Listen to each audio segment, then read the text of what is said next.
Hi friends, இந்த மாதிரி குர்த்தியில் வந்துட்டு நம்ம கீழே பாட்டமில் எக்ஸ்ட்ரா ஃபேப்ரிக் பார்டர் மாதிரி நம்ம அட்டாச் பண்ணுவோம். இப்போ இந்த நெக்கில் கொடுத்துருக்க அதே பார்டரை வந்துட்டு இந்த கீழே பாட்டமில் வந்துட்டு கீழே அந்த சீம் தெரியாமல் எப்படி நீட் ஃபினிஷிங்கில் பண்ணுறது அப்படின்னு பார்க்கலாம் வாங்க. இப்போ பாட்டமில் நம்ம இந்த பார்டர் தான் அட்டாச் பண்ண போகிறோம். அதுக்கு வந்து ஃபஸ்ட்டு ராங் சைடு பக்கம் வந்துட்டு நீங்கள் ஒரு 1/2 இன்ச்சு வந்து ஸ்ட்ரெயிட்டாக மார்க் பண்ணிக்கோங்க. மார்க் பண்ணதுக்கப்புறம் நம்ம எந்த பார்டர் அட்டாச் பண்ண போகிறோமோ அந்த ஃபேப்ரிக் எடுத்துக்கோங்க. நீங்கள் பார்டராக இருந்தாலும் சரி, ஃபேப்ரிக்காக இருந்தாலும் சரி, அதோட ராங் சைடு வந்து கீழே இருக்கணும்.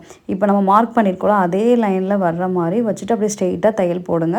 இதை வந்து நீங்கள் பார்டராக கூட எடுத்துக்கலாம், இல்லை எக்ஸ்ட்ரா ஃபேப்ரிக் நீங்கள் அட்டாச் பண்ணுறீங்க, பாட்டமில் வந்து எக்ஸ்ட்ரா ஃபேப்ரிக் பண்ணுறீங்க அப்படின்னா இந்த மெத்தடை ஃபாலோ பண்ணலாம்.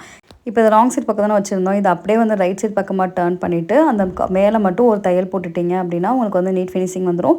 நீங்கள் ராங் சைடில் பார்க்குறப்பே உங்களுக்கு ஒரே ஒரு ஸ்டிச்சஸ் மட்டும் தான் தெரியும், நிறையா தெரியாது. இப்போ நான் வந்து கரெக்டாக வச்சுட்டு தையல் போடுறேன். நீங்கள் உங்களுக்கு கஷ்டமாக இருக்குன்னா நீங்கள் நல்லா அயர்ன் பண்ணிவிட்டு அதுக்கப்புறம் கூட நீங்கள் மேலே ஒரே ஒரு தையல் போட்டு எடுத்துக்கலாம். இதே மெத்தடை நீங்கள் மேக்ஸிக்குமே யூஸ் பண்ணலாம். கண்டிப்பாக இந்த மெத்தடை ஃபாலோ பண்ணி பாருங்கள்.